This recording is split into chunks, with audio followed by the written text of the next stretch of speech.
Hello friends, हमारी journey continue चालू है और अभी हम बावला पेट्रोल पंप पे पहुंच चुके हैं और यहां से पेट्रोल लेके फिर आगे बढ़ेंगे। तो पहले एक्टिवा में फटाफट पेट्रोल डलवा देते हैं।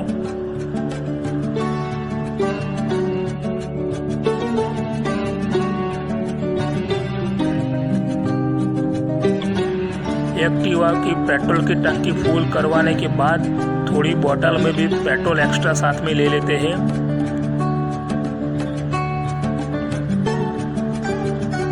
और पेट्रोल लेने के बाद हमने हमारी जर्नी कंटिन्यू कर दी है और हम आगे बढ़ रहे हैं। और जैसे हम आगे बढ़ रहे हैं तो हमारे दाएं बाएं आपको खेत दिख रहे हैं। खेतों में फसल है चावल की। तो चावल की फसल के हिस्ट्री में आपको बताता हूँ। और ये बावला से गणपतिपुरा की सड़क है और इस सड़क के आसपास में काफ़ी चावल की फसल होती है। बावला अहमदाबाद ज़िले में एक तालुका है जो चावल की खेती के लिए जाना जाता है।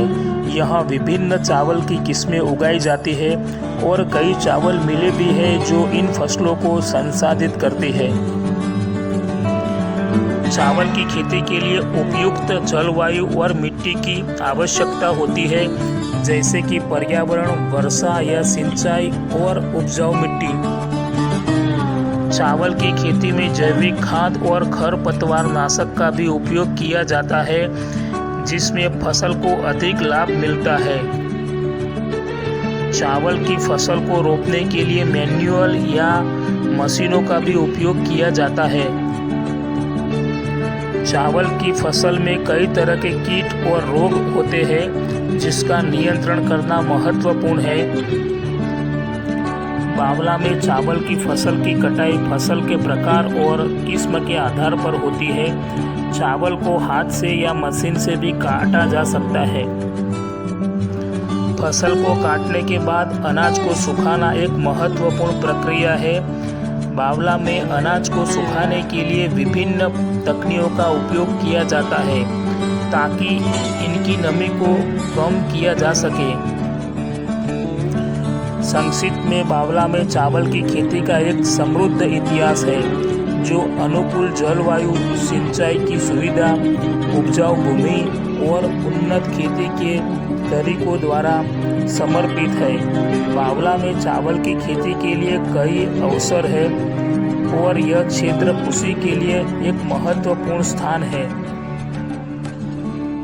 गणपतिपुरा की ओर आगे बढ़ते हुए बीच में बेगवा गांव पड़ता है। बेगवा गांव की राइट साइड में एक तालाब है। तालाब के अंदर सफ़ेद कमल के काफ़ी पौधे लगे हुए हैं और ये व्यू भी काफ़ी दिखने में भी शानदार लग रहा था। तो हम थोड़ी देर के लिए यहाँ पे रुक चुके हैं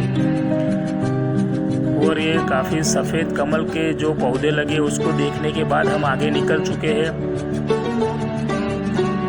और ये थोड़ा आगे बढ़ने के बाद एक खेत है। खेत में चावल की फसल तैयार हो चुकी है और उसकी कटाई करने के बाद चावल के ढेर लगे हुए खेतों के अंदर, तो उसको हम नज़दीक से देखते हैं।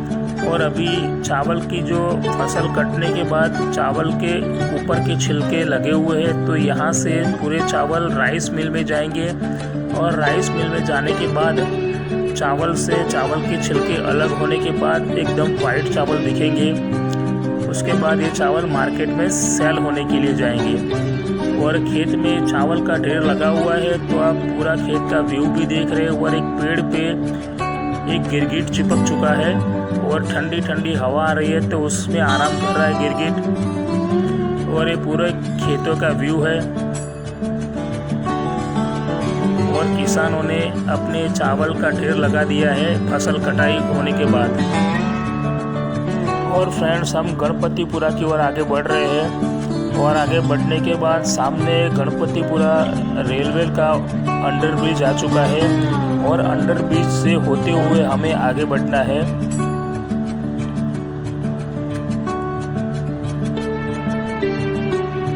पहले जब अंडरब्रिज नहीं था तो पहले हम रेलवे लाइन को क्रॉस करके जाते थे, पर अभी अंडरब्रिज बन चुका है। अंडरब्रिज बनने के बाद हमें अंडरब्रिज में से होते हुए जाना है। पर जब से अंडरब्रिज बना है तब से एक छोटी परेशानी है, यहाँ पे पानी हर टाइम भरा रहता है और उसकी वजह से आने जाने में भी थोड़ी दिक्कत होती है, परेशानी होती है। और ये गाड़ी को जाने के बाद हम हमारी एक्टिवा को धीरे धीरे आराम से जाने देंगे, क्योंकि पानी के अंदर खड्डा होने की वजह से कुछ मालूम नहीं पड़ता, गिरने के भी चांसेस रहते हैं। तो हम आराम से एक्टिवा को आगे जाने देते हैं और हम अंडर ब्रिज से होते हुए आगे बढ़ रहे हैं।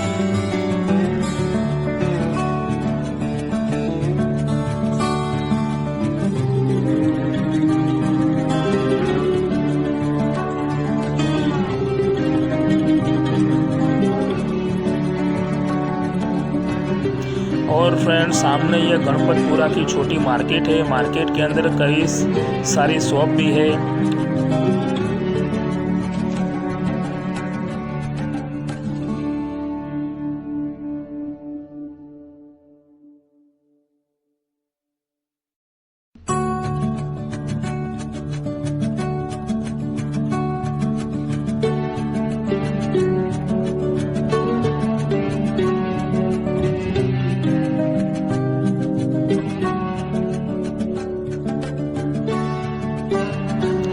गणपतपुरा किले की वेफर के लिए काफ़ी फेमस है और बाहर से जो दर्शनार्थी दर्शन करने आते हैं तो यहाँ से किले की वेफर भी ले जाते हैं, क्योंकि यहाँ के किले की वेफर काफ़ी फेमस है।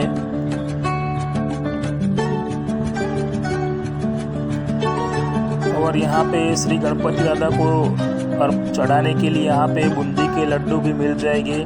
तो यहाँ पे काफ़ी स्वीट की दुकानें भी है, तो जिस तरह से आप लड्डू ले जाना चाहते हो ले सकते हो।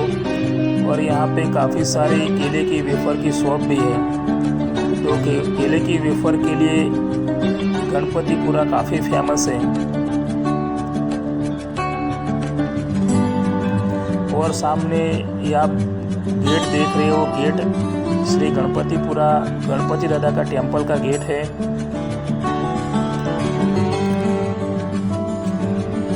गणपतपुरा गणेश मंदिर, जिसे कोंड गणेश मंदिर गणपतपुरा भी कहा जाता है, यह एक प्राचीन मंदिर है जो भारत के गुजरात राज्य के अहमदाबाद जिले के धोलका तहसील में स्थित है। इस मंदिर का इतिहास बहुत पुराना है और इसे स्थानिक लोग बहुत पूजते हैं।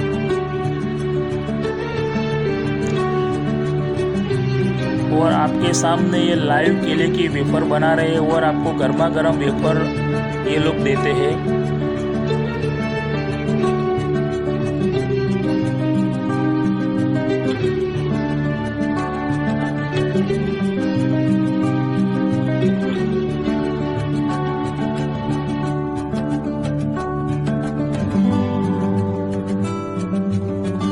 तो फ्रेंड्स, फाइनली हम गणपति दादा के दर्शन करने जा रहे हैं। तो यहाँ से सबसे पहले धूप और फूल यहाँ से ले लेते हैं और फूल और धूप घास लेने के बाद फिर हम गणपति दादा के दर्शन करने जाएंगे, क्योंकि गणपति दादा को गुड़हल का फूल और धूप काफ़ी पसंद होता है और उनको गुड़हल का फूल और धूप चढ़ाया जाता है। तो आस्था ने फूल ले लिए हैं और आस्था मंदिर की ओर आगे बढ़ रही है। तो अभी हम मंदिर में जाएंगे, श्री गणपति दादा के दर्शन भी करेंगे। और मंदिर की ओर से यहाँ पे बूंदी के लड्डू, चूरमा के लड्डू जो होते हैं उसका भी प्राइस लिस्ट है और यहाँ से प्रसाद भंडार है, तो आप यहाँ से प्रसाद भी ले सकते हो। गणपतिपुरा गणेश मंदिर का इतिहास, मंदिर प्राचीन है और यहाँ भगवान गणेश की स्वयंभू मूर्ति है।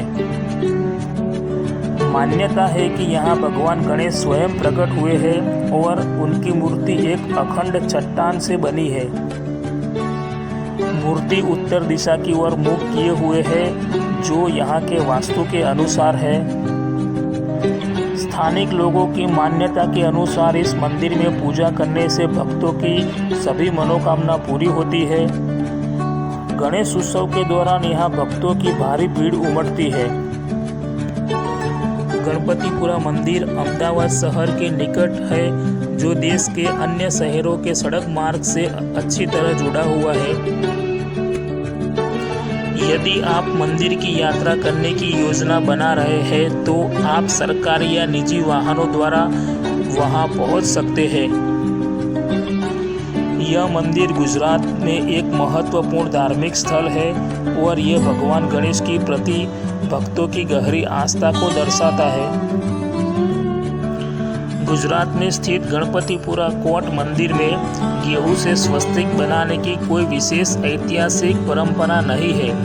यह एक सामान्य धार्मिक प्रथा है जो कई मंदिरों में देखी जाती है, लेकिन यहाँ गेहूं का उपयोग स्वस्तिक बनाने के लिए विशेष रूप में किया जाता है। स्वस्तिक एक प्राचीन प्रतीक है जिसका उपयोग कई संस्कृतियों और धर्मों में किया जाता है। इसे शुभता, समृद्धि और सकारात्मक ऊर्जा का प्रतीक माना जाता है। गणेश जी को स्वस्तिक का प्रतीक माना जाता है और उनकी पूजा के दौरान स्वस्तिक बनाया जाता है। गणपतिपुरा कोट मंदिर में भी भक्त गणेश जी की पूजा के दौरान स्वस्तिक बनाते हैं। यह प्रथा केवल गेहूं के उपयोग के कारण विशेष हो सकती है। गेहूं का उपयोग कई धार्मिक और सांस्कृतिक अनुष्ठानों में किया जाता है क्योंकि इसे पवित्र और शुभ माना जाता है। गणेश जी को एक शक्तिशाली देवता के रूप में पूजा जाता है जो बाधाओं को दूर करते हैं और शुभता प्रदान करते हैं। स्वस्तिक को भी गणेश जी का प्रतीक माना जाता है और इसीलिए उनकी पूजा के दौरान स्वस्तिक बनाना शुभ माना जाता है। गणपतिपुरा गणेश जी का मंदिर सुबह में 5:30 बजे से खुल जाता है और रात के 8:30 बजे तक खुला रहता है। गणपतिपुरा गणेश मंदिर अहमदाबाद से 59 किलोमीटर की दूरी पर है और नज़दीकी रेलवे स्टेशन अरणेज है, ये जो 7 किलोमीटर की दूरी पर है। और फ्रेंड्स, हम दर्शन करने के बाद भोजनालय में आ चुके हैं और दोपहर के 12 बज रहे हैं। तो अभी हम मंदिर में भोजन प्रसाद ग्रहण करेंगे और जो भोजनालय का टाइम है सुबह से 11 बजे से दोपहर के 2 बजे तक खुला रहता है और यहाँ पे निःशुल्क भोजन दिया जाता है गणपति मंदिर ट्रस्ट की ओर से। और ये भोजनालय अभी नया बना है और उसका कुछ काम भी अभी चल रहा है। भोजनालय काफ़ी साफ सुथरा है, काफ़ी बड़ा है। तो हम आगे की ओर बढ़ रहे हैं। तो जिस तरह से आप देख रहे हैं भोजनालय में काफ़ी स्पेस है, काफ़ी अच्छी तरह से भोजनालय बनाया गया है। और अभी हम जाएंगे, पहले हाथ मुंह धो लेंगे। तो वॉश बेसिन एरिया है यहाँ पे और आस्था की मम्मी हाथ धो रहे हैं।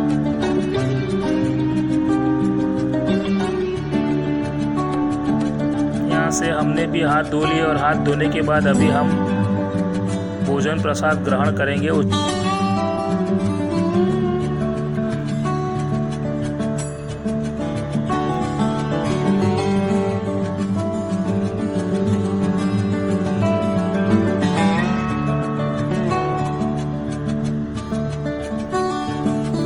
ये सामने किचन है।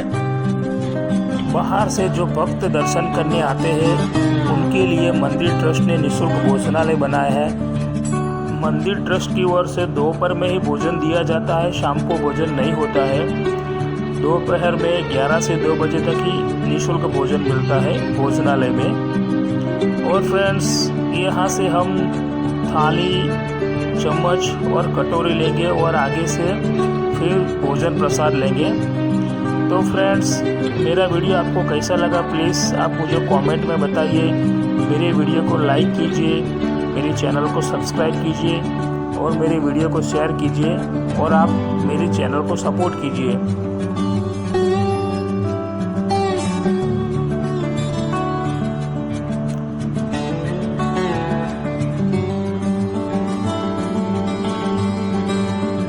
तो फ्रेंड्स, हमने भोजन प्रसाद ले लिया है और श्री गणेश करके भगवान को स्मरण करके हम भोजन प्रसाद को ग्रहण करेंगे। तो प्लीज़ आपको वीडियो कैसा लगा प्लीज़ आप कमेंट में ज़रूर बताइएगा। दाल, चावल, रोटी, सब्जी इस तरह से भोजन प्रसाद है और कई बार विशेष दिनों में लड्डू भी दिए जाते हैं भोजन प्रसाद के साथ में और काफ़ी अच्छा है भोजन प्रसाद। और फ्रेंड्स, यहाँ से दर्शन करने के बाद हमारी जर्नी कंटिन्यू आगे की ओर रहेगी। यहाँ से हम बुद्ध भवानी अरणेज जाएंगे। अरणेज दर्शन करने के बाद हम कष्टभंजन देव सारंगपुर की ओर रुख करेंगे और नाइट स्टे हम सारंगपुर में करेंगे।